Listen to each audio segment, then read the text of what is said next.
Welcome to Dine and Dish, the podcast where hospitality meets real talk.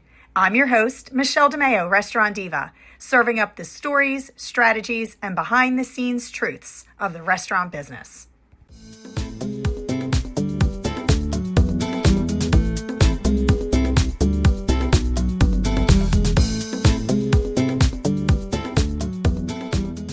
Well, everybody, we are back for another episode of Dine and Dish, and today is very different for us because you get to look at me today instead of just hear my voice. So this is going to be an interesting show, and I'm actually very excited to talk to my guest today because it's a different background that we usually talk about in our restaurant biz show, but for further ado, let me get him on the line. And I actually get to look at you today, Richard. So I'm so excited to have you here. So welcome to Dine and Dish. Well, thank you. And thanks, Steve and Michelle, for hosting this. Yeah. So I can't wait to jump right into the show today because it's an interesting topic to talk about. You would never think to even bring this up in hospitality or restaurant. But before we do that, I definitely want you to talk about your background because it's super cool. I mean, military, aviation, airline pilot. So let's jump right into that because my daughter's actually military. She's getting ready to commission from the Naval Academy. So, and Wow. she's going into the Marines as a pilot. So I'm super excited to hear about your background. And then we'll kind of tie it into how it relates to the kitchens and exhausts and fans and comfort and hospitality. So I'm going to turn the mic over to you. Thank you. And thank your daughter for her commitment to the country. And I have a very warm spot in my heart for Marine pilots as well. Uh, I flew attack helicopters in Vietnam, and the Marines were, they'd get in the weeds with us. So I really think she's picking a great path.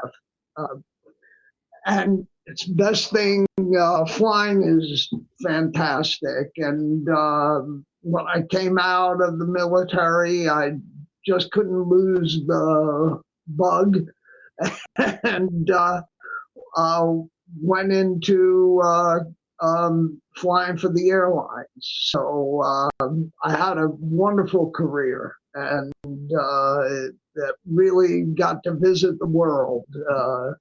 And so I have no complaints. Yeah, well, I have to tell you, we just flew back. We were on vacation. We just flew back from St. Martin, and the first thing I've never had an airline introduce both pilots as being military. I thought it was so cool. So they actually came on before we took off and said, you know, you're in great hands today. We have veteran pilots captaining the plane, and they said, you know, your main pilot is a retired naval fighter pilot.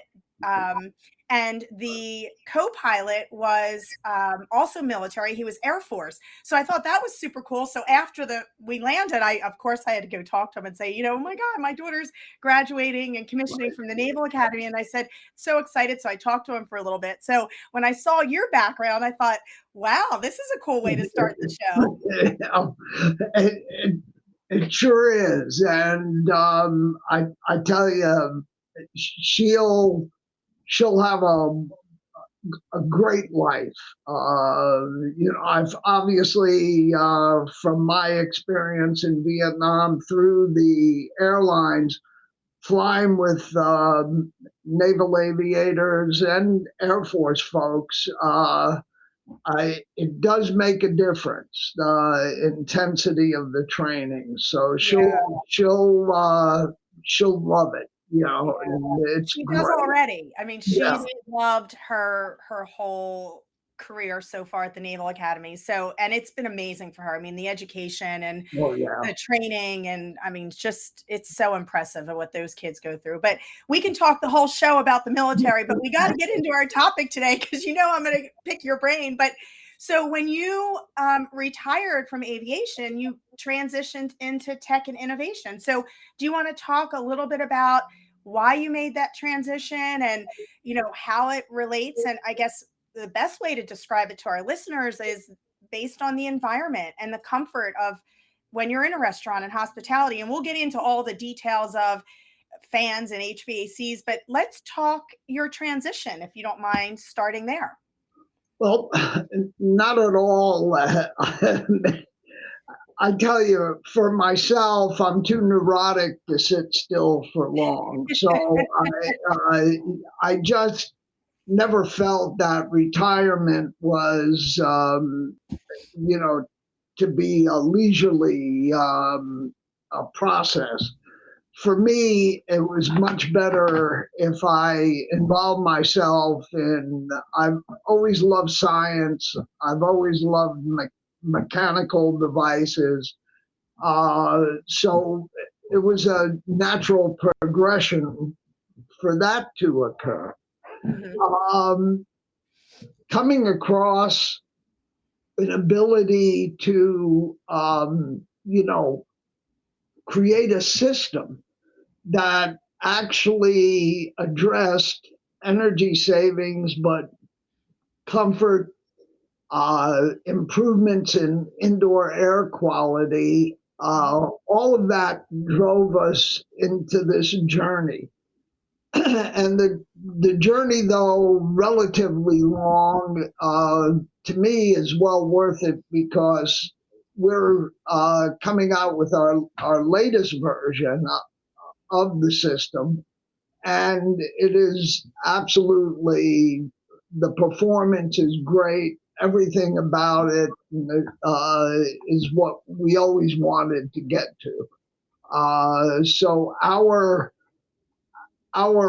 team worked to perfect the product and build it to last. That was the other goal. So that transition was predicated on neuroses, Michelle. Yeah. I just don't think sitting still is healthy for you. Yeah. Well, it's funny because when your team reached out to me to do this show, because everything we do with my show is all about hospitality in the restaurants. And we talk about everything from, designing restaurants to training and profitability and how to be effective and efficient. And, when they reached out, I thought, how can we translate the whole fan and into what it means for the restaurant? And then I said, well, you know what? Our biggest challenge in every restaurant, believe it or not, is our HVAC system. And in every full service restaurant we always have an issue with HVAC, them going down. And on a Saturday night, if you're packed, you have 300 covers, you have everything's moving, the kitchen, and you know how hot the kitchen gets with the stoves and the fans. And then the air goes down and you have an issue with your makeup air. And we can talk about makeup air and HVAC. But I'll tell you what, as a restaurateur, I've had nightmares where it could be 80 degrees in the restaurant and we're thinking, oh my God, what are we going to do? People are hot, and we start pulling out fans, and then we call the HVAC company. So, a lot of our listeners don't even realize how important exhaust fans and proper ventilation is in hospitality. I mean, it can make or break your dining experience. You don't realize it. Oh, absolutely, Michelle. Yeah, and you hit the nail on the head by saying that the environment and the comfort within that environment is part and parcel of sitting down and enjoying a well-prepared and good meal. Right. Let's look at it logically. We spend more time inside than we do outside. We live in three-dimensional space, and everything engineered, even up to today, for HVAC air distribution is two-dimensional.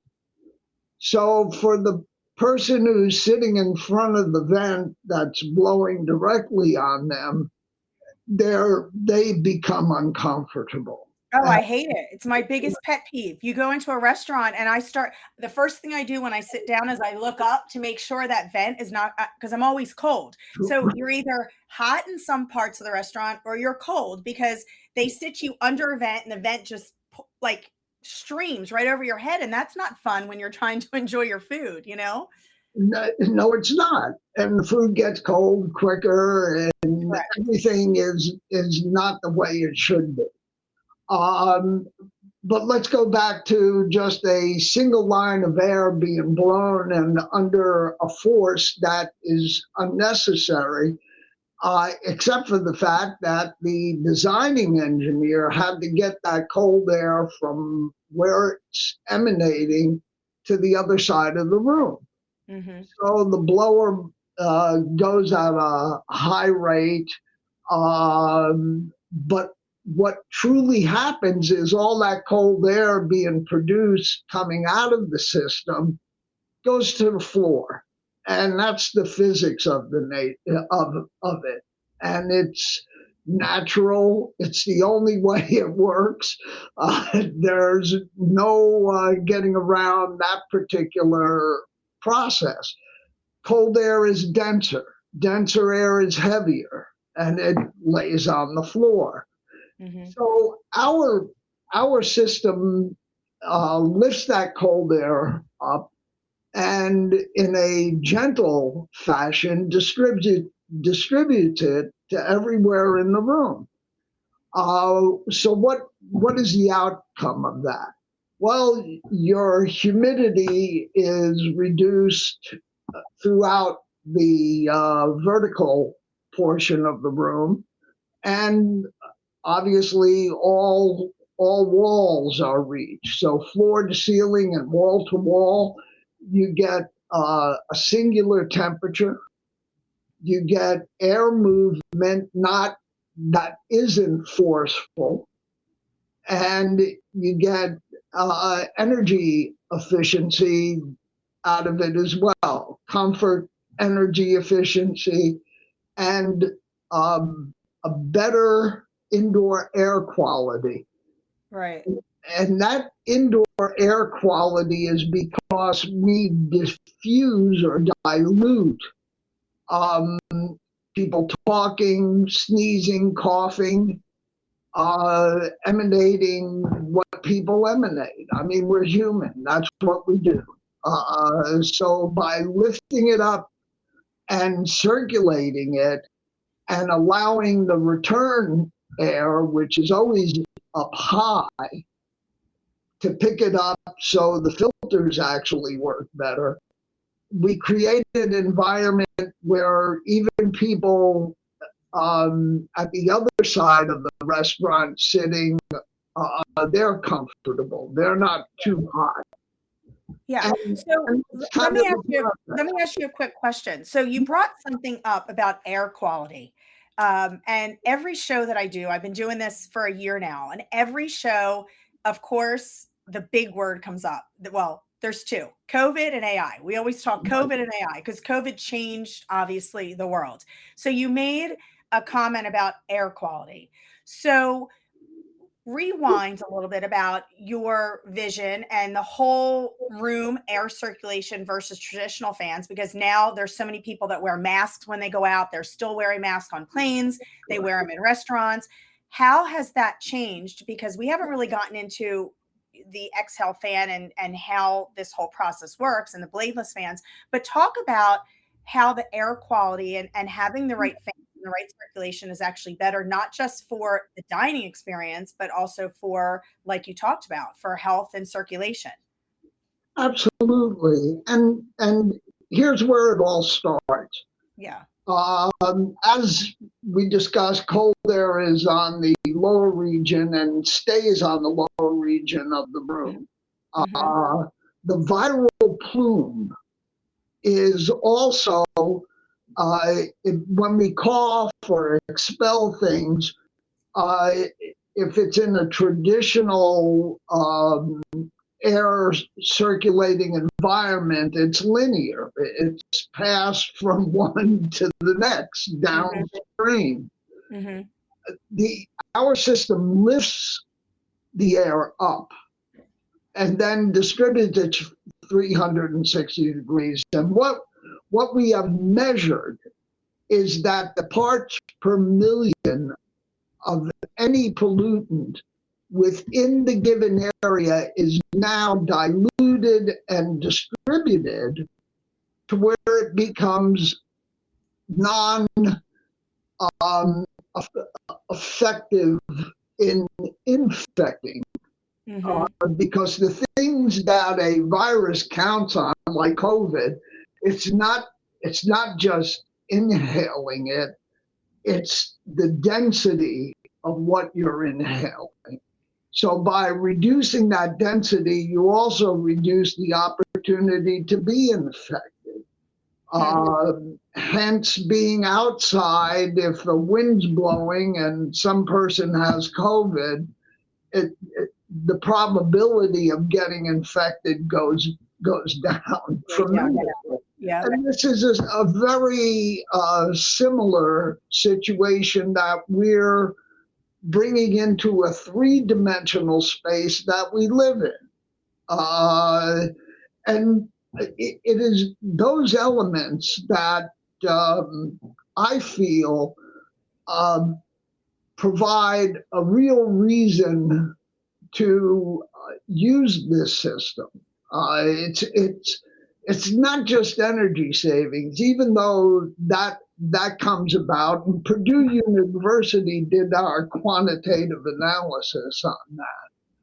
So talk a little bit about that, because I know when we talked and they sent information, they said it was backed by Purdue University. So talk about the I guess the research that's been done, the information, and I guess we need to also just describe what this fan is. We haven't really gotten into that. So what exactly is the fan? How it's implemented? Does it go into the HVAC system? Is it something that's on the wall? Like, do you see it? You know, if you can talk a little bit about the whole process, because I'm not a techie person. If anybody knows me, I shut down every system. So you got to talk for like us lay people out here that are not real techie about the whole process. Simply the functional parts are a rotating set of discs about a central axis and a wide opening that allows sufficient air to be circulated. And the reason the opening or the input side of this is wide is you create no pressure gradient that would allow air to be stopped from moving within this system at a rotational speed or RPM that is not suitable for all the reasons, safety reasons, et cetera, et cetera. Maybe I'm saying things too technical, but let's look at it as an old record player.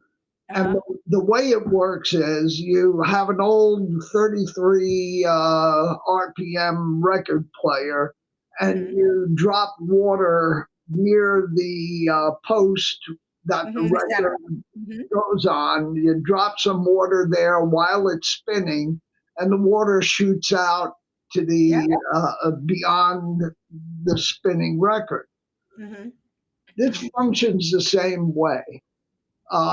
Air is considered a fluid, and so the motion of air molecules are affected by the same thing that I just described with water being shot out of a spinning phonograph. And the input cycle obviously becomes an inverted vortex with the wide part of it at the floor and the narrow part as it enters. So your the cycle is best described as the input is picking up everything in the air, uh, and then distributing it 360 degrees to every portion of the room. Right. And the benefits are as, let's say, in a place like Florida, high humidity areas, Louisiana, southern Texas, Florida. Just like fog, if wind is blowing, fog cannot form. Well, the same thing with mold and mildew. If air is moving over those areas, then the purchase of mold spores becomes, not available. And also, the less humid air is being lifted to the higher portions of the room, and every portion of the room, I should say. So you're reducing any ability for things to latch on and grow. Yeah, let me ask you a quick question. You said something really interesting. So you talked about high humidity. We had a restaurant in Florida. We opened right before COVID. We wound up closing at COVID and moving it here to Annapolis. But our whole front, so it was a beautiful restaurant. We brought in Italian marble tile, the whole front of the bar, the mosaic tile. One of the problems that we had, Florida was so humid. And when we would put the air conditioners on, we would have the air curtains because obviously we opened all the doors. We had beautiful nano doors. So this way we had everything open. So people felt connected from the outside patio to the bar and the dining area. So what we found, we had a huge problem with the floors being wet and slippery, because what was happening was, because of the humidity and it was hitting with the air, it was leaving like almost a film on all the marble tiles, and we were walking around, Rob, everything we did. I mean, where were you when we were in Florida? We needed this type of system. So does that system eliminate that? And then my question is, if it is this important, where it helps with, COVID, and it helps with germs, and it helps with humidity, and it's helping with a lot of these different air quality issues, why aren't they, where are the state requirements? Where's the codes? Because you would think the state would require some type of, especially for restaurants. I mean, the health department's so tough anyway, Precisely. To go to your first statement about wet floors and the condensation being caused by the meeting of humid air and a cold surface. And the floor surface didn't have any circulation, and that's how it was permitted to condense on the floor. Yes, that would have eliminated that occurrence. In Europe, the Europeans take kindly to technology quicker than we do here, but that is part and parcel of why the city of Toulouse in France, in all their schools, they put these units in to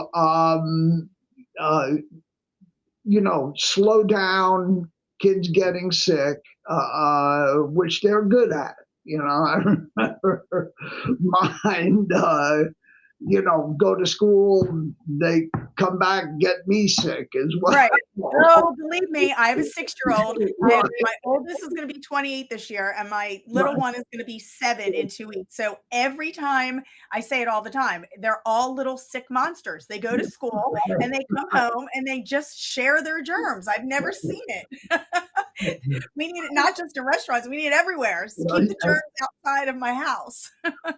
And again, unless you actively address indoor circulation, thinking of a 3-dimensional solution Hmm. You know, all of the things that we face will continue without mitigation.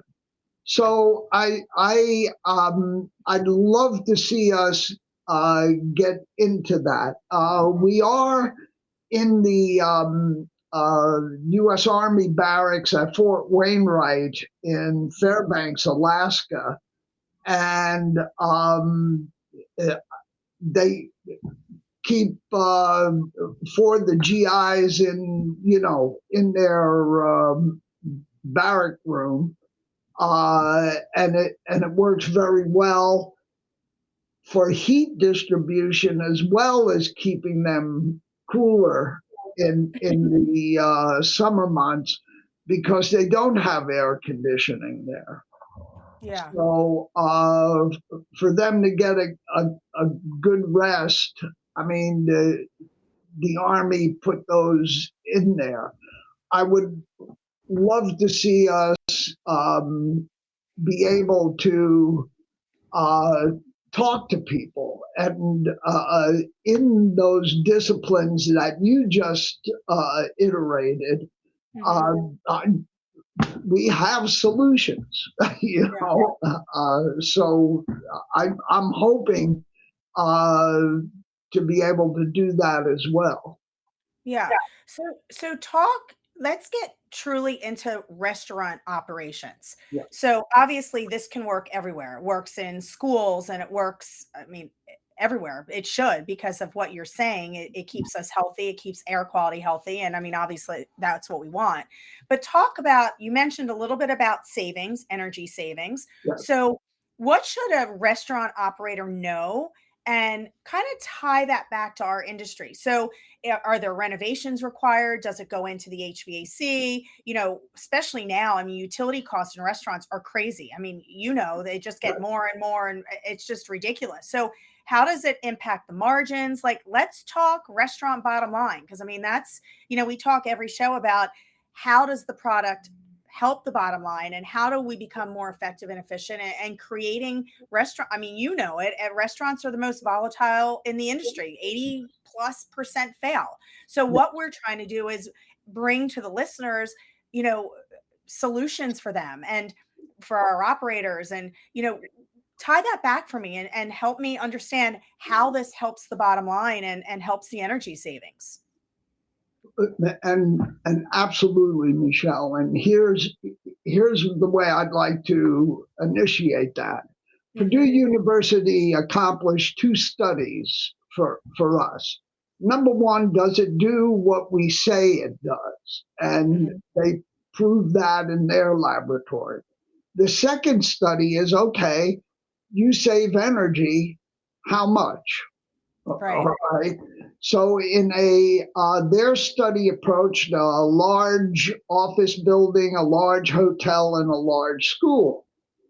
And what they determined in three different temperate zones, one Miami, the other New York City, and the other in Denver, is Hmm. that you could increase your thermostat by 4 degrees, and inside you would still feel like it was 72 degrees, which is the ASHRAE comfort level. All right. So they prove that. Now to the amount. The U.S. Department of Energy says for every that I raise my thermostat, I can save 3 to 8% of my energy bill. Hmm. So let's not go to the extreme either one way or the other. Let's just say 5.5%. Split it down the middle. Hmm. That's a 22% energy savings for HVAC, which for your electrical bill, HVAC is about 60 to 70% of what you're spending to begin with. So if you can save 22% of it, uh, that Yeah. that Significant. it is significant. it's low hanging fruit. You don't have to modify anything in your space in order to install the units. Hmm. And one singular unit will cover 400 square feet up to a ceiling height of 18 feet. Okay. So, so that is our recommendations Yeah. for it. And So, that's and a lot of restaurants these days are not closing the ceilings. They're leaving them open like that industrial setting where you have, yeah, your regular standard might be 18 feet, but then they leave the open ceilings, the hanging grids. So you have it open and they use that spray foam to kind of make it look more vibey and modern. And right, then you have to account for all of that ceiling height, especially, right. in some of these buildings where it's so hot. The Yeah, heat just gets trapped up there, and yeah. then, of course, it comes down and it makes the entire dining experience not the best. And then you have issues with temperature consistencies and yada, yada, yada, and control and, comfort. Right. Well, this is those difficulties will never get overcome if we, by looking at it with two-dimensional solutions. We have to move the air in the entire room. And the technical term is destratification because the cold air is on the floor and then it continuously gets warmer as it goes to the ceiling. And Yeah. if you leave it on the floor, it ain't doing you any good. Right. So, Have you seen a big difference with the kitchen spaces? I mean, we're talking dining room. I mean, but yeah, let's talk back of the house for a couple minutes because every kitchen is crazy hot. I mean, yeah, Saturday night you have the chef slinging everything's craziness, and then all of a sudden it's really hot, and then in the winter you have the reverse because they turn on the makeup air units and then it blows all the cold air in. So in the summers it's hot, hot, hot, and in the winters it's right. cold, cold. You have that unbalance. Have you seen a big change of using this type of system in the kitchens versus just in the dining rooms? I can only answer that from an a priori sense, Michelle, because I've never put this into a restaurant kitchen as of yet. But I Okay. do know that in private homes that have put this in the kitchen, uh, their reports are for stability of temperature both winter and Mhm. summer, and they actually have a better cooler environment in the summer and a warmer environment in the winter. So that's my empirical knowledge of that. But if I'm Gotcha. to look from an a priori sense, I'd say, yeah, it's going to work. Yeah. Because I would love to see, we might have to be your test kitchen. The next restaurant, I might have to call you and we might have to test it. Because obviously, we're focusing so much on the front of the house and the dining experience. But for us as restaurateurs, our biggest challenge is always the kitchen. It's our chef going, oh my God, it's so hot. Call the HVAC company. Well, That might be the biggest test. Fleet Week is coming up. It is. It is. For everybody listening, Fleet Week is coming up, and not only Fleet Week is coming up, but we also have commissioning in the Annapolis area. So we're going to have all of our military people down Right. here. And the Blue Angels air show in front of the Academy is the best. It is. It is. It's coming. It's they do the practice on Tuesday and then they do the actual air show on Wednesday. It's probably one of the best air shows I've seen. I mean, they're all over the country, obviously, but it is. The Blue Angels are pretty special. Absolutely. So let me just ask you a couple quick questions. I know we're going to run out of time. This happens every show. We get to like 35, 40 minutes, and I'm like, oh my God, we didn't even get through half the questions that I have. So before we do that, if you can just talk a little bit about, so have you worked directly with restaurants or is this a new product? I mean, how's the whole implementation going? I mean, is it more for bigger brands? Is it for independent operators? I mean, what's your sense here on how it would affect restaurants like ours, like fast casual, full service, like small 3,000 versus 8,000 square feet. I mean, what's your take on that? My Here's my take on it. You want your customers to come back. You Right. want them to be comfortable in their environment. And the restaurants that I have direct knowledge of are all in Hong Kong and that use the fan. Mm-hmm. And they keep buying more, So their feedback to me is that it makes a big difference, and here's why. Mm-hmm. It's a HVAC delivery system, so you don't have to blow the air at the highest rate coming out of your fan speed. In other words, you can reduce your fan speed.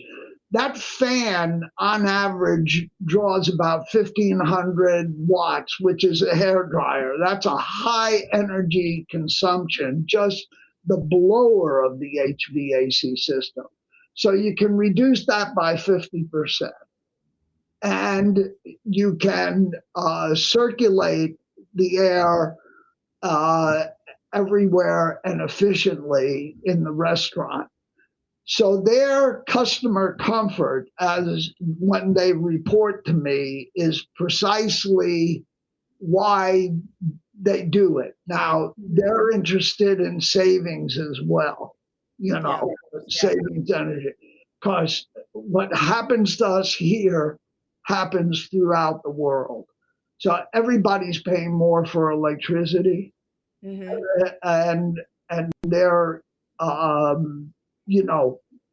you have to stay alive as a business, and if you can cut costs without sacrificing the comfort of your patrons, then that's kind of what we're producing. Right. All right, so here's the $1 million question, and every show it comes up. What about AI? I mean, is AI affecting, does it affect the whole process? Does it affect your product? Does it affect the whole air circulate? I mean, are they getting smarter? I mean, everybody that I talk to, they're like, oh, AI is changing the industry. What about your industry? Has it affected your industry? And if so, how? We're on the dumb end of this AI stick. Let's so no. So the answer is it all deals with basics. And if anything, AI would probably integrate with HVAC systems and our system to produce the most ideal combination, which on advanced building management systems, we're starting to get into that as well. But that's not on a individual restaurant scale. However, in a hotel, in a resort, that truly would be of great benefit by approaching it three-dimensional and using AI to integrate the properties of what we produce along with their the rest of their HVAC system. Yeah. Huh. So I'm going to turn the tables completely. And instead of talking ventilation and HVAC and all the techie stuff, let's talk about you for just a minute. You've had an amazing long career, successful in many industries. You've reinvented yourself. So our last show, we focused so much on leadership and women empowerment and how to develop young leaders and inspire and motivate. So if you could give advice to the listeners for reinventing themselves later in life and coming up with a new career, and what keeps you motivated, and what advice would you give them? do what you love. Pick your brain for a minute. Right. All right. I guess the most important thing is don't dance to anyone else's tune. Do what you love. And it's never too late. It is never too late to approach anything. I'm 76, and I'm even now, I will look at new things to do, new applications of this particular technology. And for young people, I would hope that they don't look at social acceptance over loving themselves and loving who they are and what they can contribute to society for, because every one of us has talent and none of that should ever be buried. All of us should be able to express our talents. I was standing in a place called Quezon, watching a B-52 carpet bombing go into place, and recognizing that there's not too much distance between me not getting home and me living the rest of the day.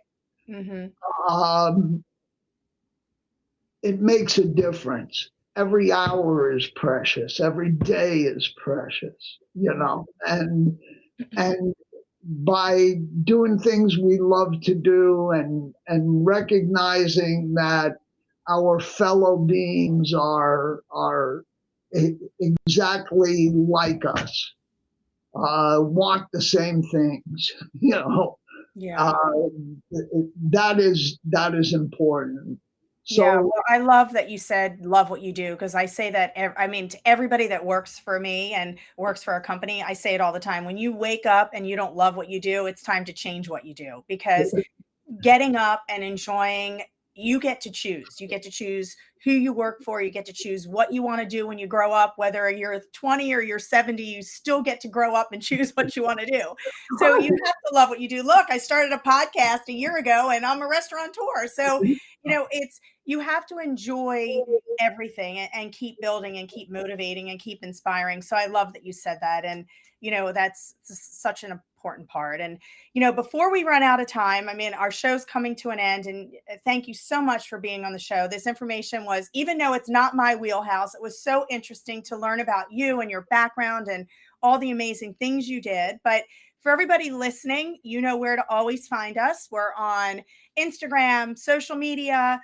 You can go to restaurantdiva.com. We love to hear from you. DMs are always open. And before we go, we have to do our lightning round questions. I do it every show. It's just quick answers to see what you think.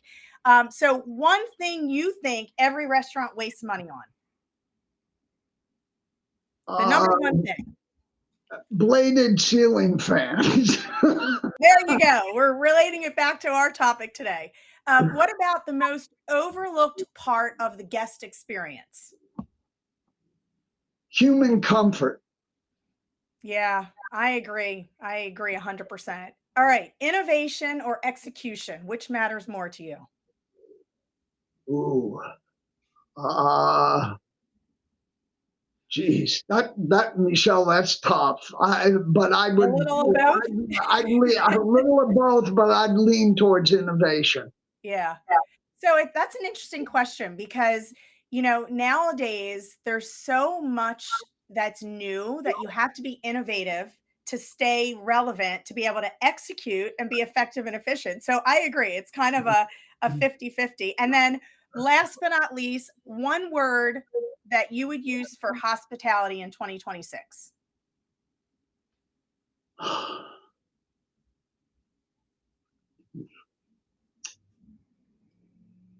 You have to get creative.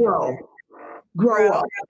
grow up. Okay, I love it. Growth is big time. We love growth, and that's super important. And before we go, Richard, if anybody wants to find you or has questions about what you do and all the research behind it, where can they find you? On the web, exhalefans.com. My particular, and I enjoy talking to people, Richard at exhalefans.com. Okay, great. And, for everybody listening, you would never think about fans and circulation being so important in our industry. And as you see every show, every week, I bring in different guests and different topics and show you how important you have to think through every detail of the restaurant. I mean, we've had designers on, we've had contractors on. Now we have ventilation and fans. I mean, it just shows you how every little detail affects the dining experience. And every restaurant owner should really start to think differently about building a restaurant today.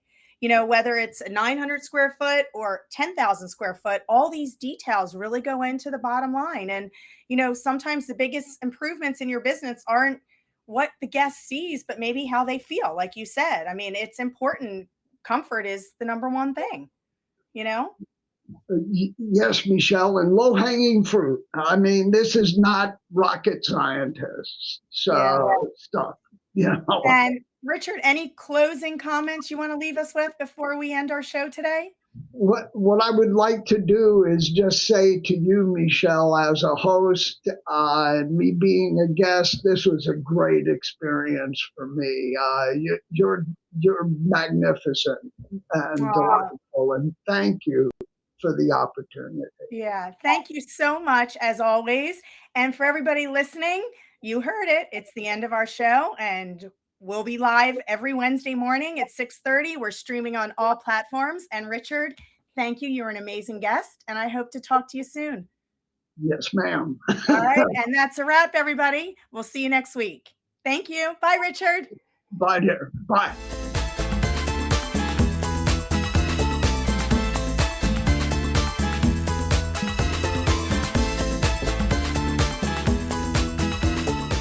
Instacart understands that not all bananas are created equal. Some people want them green, some want them ripe, some want them ready right now. With Instacart's Preference Picker now available at most retailers, you can choose how you like certain items like banana ripeness, deli thickness, even avocados, before your shopper even starts. So instead of crossing your fingers and hoping for the best, you get groceries picked the way you would pick them. It's a small thing, but it makes a big difference. Download the app and get bananas just how you like with Instacart.